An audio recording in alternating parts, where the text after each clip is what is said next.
అందరికీ నమస్కారం.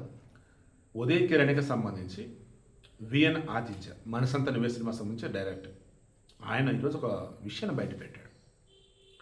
ఏమనంటే అత్తారింటికి దారేది సినిమా ఉంది కదా, ఆ సినిమా రిలీజ్ అయింది 2013 సెప్టెంబర్. ఆ సినిమా రిలీజ్ అయిన తర్వాత మరలా ఫ్యామిలీ ఓరియంటెడ్ మూవీస్కి మంచి మార్కెట్ ఉంది, సో మీరు రెడీ చేసి పెట్టండి, మనం తీద్దామని ఉదయకిరణ్ నాకు చెప్పాడు. నేను కూడా అంతా రెడీ చేశాను. ఇంతలోనే జనవరిలో ఆయన ఆత్మహత్య చనిపోయాడు, నా వల్ల కాలేదు అన్నాడు. ఈ వీడియో ఎందుకు ఇస్తానంటే ఏదో మెగా ఫ్యామిలీ ఉదయకిరణ్ అన్న రకాల ఇబ్బంది పెట్టింది అన్నట్టు, ఉదయకిరణ్ అంటే అసలు పవన్ కళ్యాణ్ నచ్చదు అన్నట్టు, పవన్ కళ్యాణ్ అంటే ఉదయకిరణ్ నచ్చదంటే ఎవరు హడావుడి చేశారు కదా, దానికోసం వీడియో ఇస్తాను. పవన్ కళ్యాణ్ అన్న, మెగాస్టార్ అన్న ఉదయకిరణ్కి అప్పటికి ఇప్పటికి అభిమానం.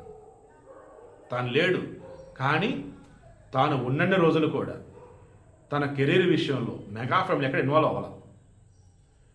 ఎప్పుడైతే సుష్మితతో మ్యారేజ్ రద్దయిందో అప్పుడు కొంతమంది భయపడి వాళ్ళు కూడా రద్దు చేసుకున్నారు. మెగా ఫ్యామిలీ ఎప్పుడు చెప్పలేదు. ఎగైన్ మన అత్తారింటికి దారి సినిమా రిలీజ్ అయిన తర్వాత ఉదయ్ కిరణ్కి తన కెరీర్ మీద కొత్త ఆశలు చిగురించాయి. బట్ అంతలోని ఈ రకంగా ఎండ్ అయిపోయింది. వీడియో కండిషన్ ఒకే నేను చెప్పదలుచుకున్నాను. చేతులరా ఉదయ్ కిరణ్ అంత పెద్ద తప్పదు. చేతులు ఉదయ్ కిరణ్ తను బలి చేసుకున్నాడు. ఇంకెప్పుడు మెగా ఫ్యామిలీ నిందలేయకండి అండ్ వారిని వీరిని ఇందులోకి లాక్కండి. నా ఇంట్రెస్ట్ ఇది ఒకటే. ఇది నేను చెప్పటం కాదు, ఉదయ్ కిరణ్కి అత్యంత సన్నిహితులు ఉన్నటువంటి చెప్తున్నది.